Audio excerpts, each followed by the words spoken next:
দশম শ্রেণীর ইতিহাসের পরবর্তী ভিডিও এটি, এবং এই ভিডিওতে আমি বলতে চলেছি যে দশম শ্রেণীর যে ইতিহাসটি আছে তার শেষ অধ্যায়ের কয়েকটি গুরুত্বপূর্ণ টপিক নিয়ে এখানে আলোচনা করা হচ্ছে।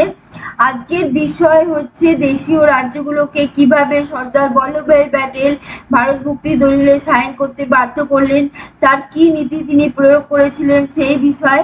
তার আগে বলি, যারা চ্যানেলের সঙ্গে যুক্ত হতে চাইছো, দেখতে চাইছো, তারা অবশ্যই সাবস্ক্রাইব করে নিও এবং চ্যানেলটির সঙ্গে যুক্ত থেকো।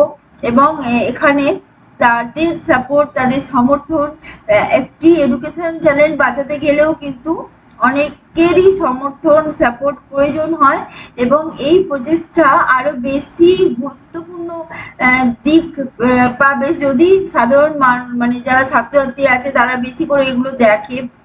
আচ্ছা, তারা যদি কমেন্ট করে তাহলেও খুব ভালো হয়। আচ্ছা, এবার আসি প্রসঙ্গে।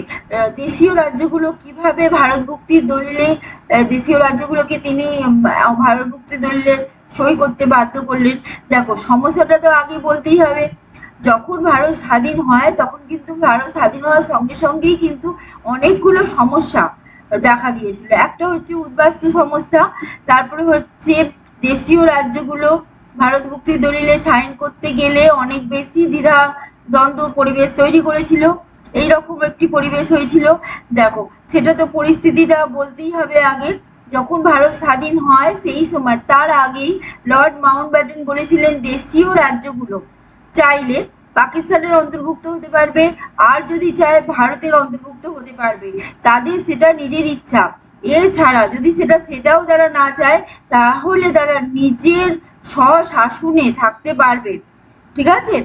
এবং এই যে বিষয়টি তারা লর্ড মাউন্টব্যাটেন বললেন, এতে দেশীয় রাজ্য, সেই সময় দেশীয় রাজ্য প্রায় 601টি দেশীয় রাজ্য ছিল। তারা প্রত্যেকে ভাবতে থাকলো যে তারা নিজ নিজ একটা প্রদেশের অধিকর্তা হয়ে নিজ স্বয়ং সম্পূর্ণ প্রদেশ হয়ে থাকবে। এতে তো একটা অখণ্ড ভারত তৈরি হবে না। ভারত স্বাধীন হওয়ার সময় অলরেডি ভারত পাকিস্তান বিভক্ত হয়ে গিয়েছিল। তার পাশাপাশি এরম যদি দেশীয় রাজ্যগুলো ছত্রাকার হয়ে যায়, বিভক্ত হয়ে যায়, তখন ভারতকে একটা ঐক্যবদ্ধ কাঠামো দান করা যাবে না। সেই সময় যখন দেখা গেল এরম একটি পরিস্থিতি উদ্ভব হয়েছে, দেশীয় রাজ্যগুলোর সঙ্গে একটা দ্বিধাদ্বন্দ্বের পরিবেশ তৈরি হয়েছে, সেই সময় তৎকালীন স্বরাষ্ট্রমন্ত্রী সর্দার বল্লভভাই প্যাটেল দেশীয় রাজ্যগুলোকে ভারতে সংযুক্তি করার ক্ষেত্রে একটি বিশেষ ভূমিকা নিয়েছিলেন। ঠিক আছে? তিনি তৎকালীন স্বরাষ্ট্র সচিব ভিপি মেননের সঙ্গে একটি উদ্যোগ নিয়েছিলেন। যে উদ্যোগটি হলো, তিনি কিছু কূটনীতি প্রয়োগ করেছিলেন এবং কিছু সামরিক বল প্রয়োগ করেছিলেন। ঠিক আছে? কূটনীতি প্রয়োগ মানে হচ্ছে কিছু কৌশল প্রয়োগ করেছিলেন।